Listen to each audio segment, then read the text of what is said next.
Bonjour et bienvenue dans Capital Bourse, le podcast de l'investisseur actif. C'est le premier podcast dédié au marché boursier marocain que nous avons le plaisir de vous proposer Bourse News en partenariat avec les équipes de CDG Capital Bourse. On y parlera une fois par mois de la tendance à la bourse de Casablanca, du comportement des investisseurs et des événements, chiffres et autres rendez-vous à suivre les jours et mois à venir lorsque on est un investisseur actif. Je suis Adil Halimi et pour m'accompagner dans ce podcast, j'ai le plaisir d'accueillir avec moi deux spécialistes du marché avec qui nous allons partager le studio à l'occasion de ce programme. J'ai nommé Ralik Tani, directeur business développement chez CDG Capital Bourse, et Hamza Benkiran, directeur front office chez la même société de bourse. Messieurs, bonjour, comment ça va? Bonjour Adil, ça va? C'est Adil, bonjour, merci de nous accueillir. Avec plaisir les amis, alors on va démarrer tout de suite, petit son de cloche et on y va, jingle.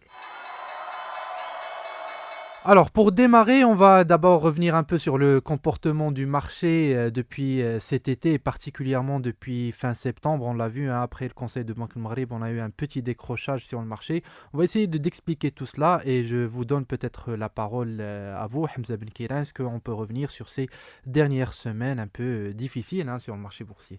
Oui Adil, à fin septembre, le conseil Banque Maghreb avait décidé d'augmenter ses taux directeurs de 50 points de base.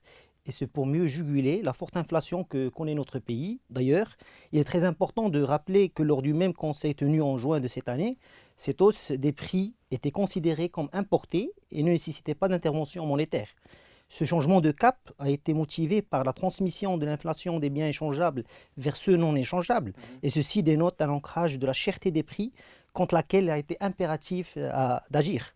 Conséquence de cela, c'est l'intégralité des taux d'intérêt qui connaîtront une correction haussière. À titre d'exemple, la maturité 5 ans est actuellement pricée aux alentours de 3%. La maturité 10 ans, niveau pivot au sein des économies, s'équilibre aux environs 3,30, 3,40. Du côté du marché action, cette hausse des taux directeurs était anticipée, mais il y avait des divergences entre les acteurs économiques quant à son timing et à son ampleur. Cette hausse insufflait une prise de conscience d'un changement de paradigme, un rendement dividende marché insuffisant par rapport au risque-prix et qui reste insuffisant face aux nouveaux taux sans risque.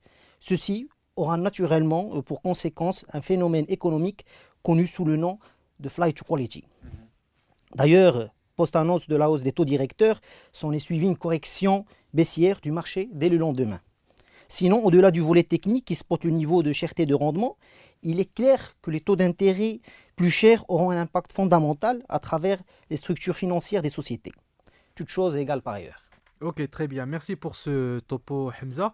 Alors, on va revenir un peu sur le comportement des opérateurs durant ce premier semestre. Et là, je me tourne vers vous, Rally. Qui fait quoi sur le marché boursier sur la première partie de l'année? Alors, dans le dernier rapport récemment publié par la MMC, sans surprise, on retrouve les investisseurs institutionnels qui ont représenté 80% des opérateurs actifs durant le deuxième trimestre 2022, à raison de 40% pour chacune des opérateurs principaux, c'est-à-dire les institutionnels et les OPCVM locaux, suivi ensuite des personnes physiques marocaines avec 12% et les investisseurs étrangers avec 6%. Maintenant, en cumulant les deux trimestres de l'année, nous constaterons une activité plus importante de la clientèle au PCVM avec 41,2% du volume émanant de cette catégorie, suivi par les personnes morales marocaines qui ont drainé à peu près 32% du volume. Nous retrouverons ensuite les personnes physiques marocaines avec 16%. Et ensuite, en dernier lieu, les PME, c'est-à-dire les personnes morales étrangères, avec 6,1%. En analysant cette volumétrie, nous remarquerons que notre marché est drivé essentiellement par la clientèle institutionnelle locale. Maintenant, en poussant encore plus l'analyse, on constatera une montée en puissance des volumes des OPCVM sur la bourse de Casablanca au détriment des personnes morales marocaines. On peut aussi constater que les investisseurs étrangers sont moins actifs cette année. Leur poids a considérablement baissé en allant de 9% durant le premier semestre 2021 à 6% durant le premier semestre 2022. en termes de volumétrie, le volume généré par ces derniers, il a baissé de 38% par rapport à un volume marché qui a baissé de 9%. Ici, je rappelle juste qu'on compare les 2 premiers semestres de l'année dans le cadre du marché central uniquement.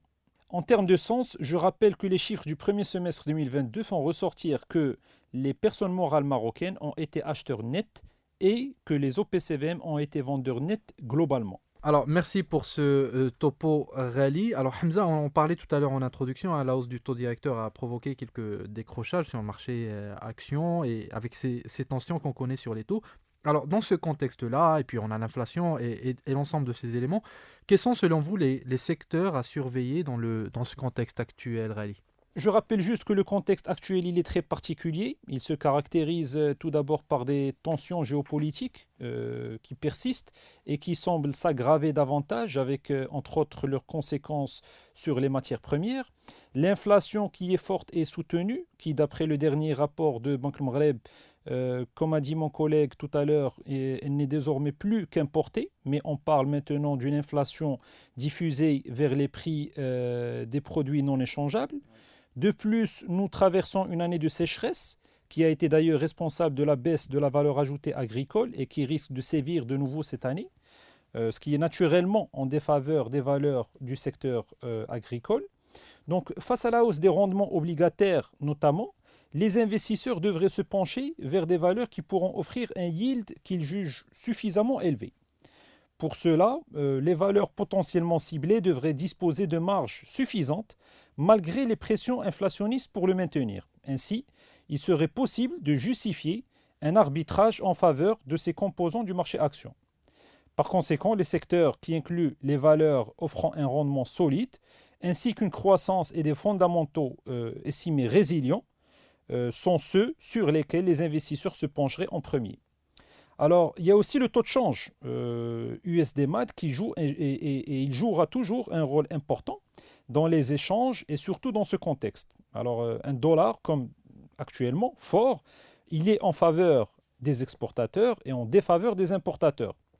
Maintenant, en suivant cette logique, cette parité devrait impacter positivement les secteurs miniers, les secteurs monétiques aussi, tant que la rentabilité et les perspectives sont au rendez-vous, bien sûr. Ce dernier peut néanmoins jouer le rôle inverse pour les importateurs. Les secteurs qui devraient peut-être subir le plus d'impact au sein de la cote seraient alors la distribution, ou peut-être les BTP et matériaux de construction. Le secteur bancaire, quant à lui, il pourrait profiter de la hausse du taux directeur à moyen et long terme, à condition que l'évolution du coût de risque demeure maîtrisée et contenue. Cet environnement géopolitique et macroéconomique, criblé d'incertitudes, devrait orienter les investisseurs vers les valeurs défensives, en se désengageant des valeurs cycliques qui ont tendance à performer lors des conjonctures favorables. Merci pour ce topo. Alors, on a parlé de fondamentaux solides, on a parlé de valeurs de rendement, on a parlé d'entreprises exportatrices, donc un ensemble de secteurs qui pourraient profiter de cette conjoncture. Merci pour ce tour d'horizon. On arrive à notre dernière partie de ce podcast, juste après ce jingle. Hamza Ben Kiran, on va terminer par vous. L'agenda, ça va être un rendez-vous très intéressant dans ce podcast. Donc, les éléments, les rendez-vous, peut-être les publications à surveiller sur les semaines et mois à venir. Et donc, on est à peu près mi-octobre actuellement. Quels sont les éléments à surveiller sur le marché à court terme? En termes d'agenda économique, Adil, il est clair qu'il faudra garder les publications de l'indice des prix à la consommation, l'IPC, sous les radars. C'est un indice qui est publié mensuellement par le HCP.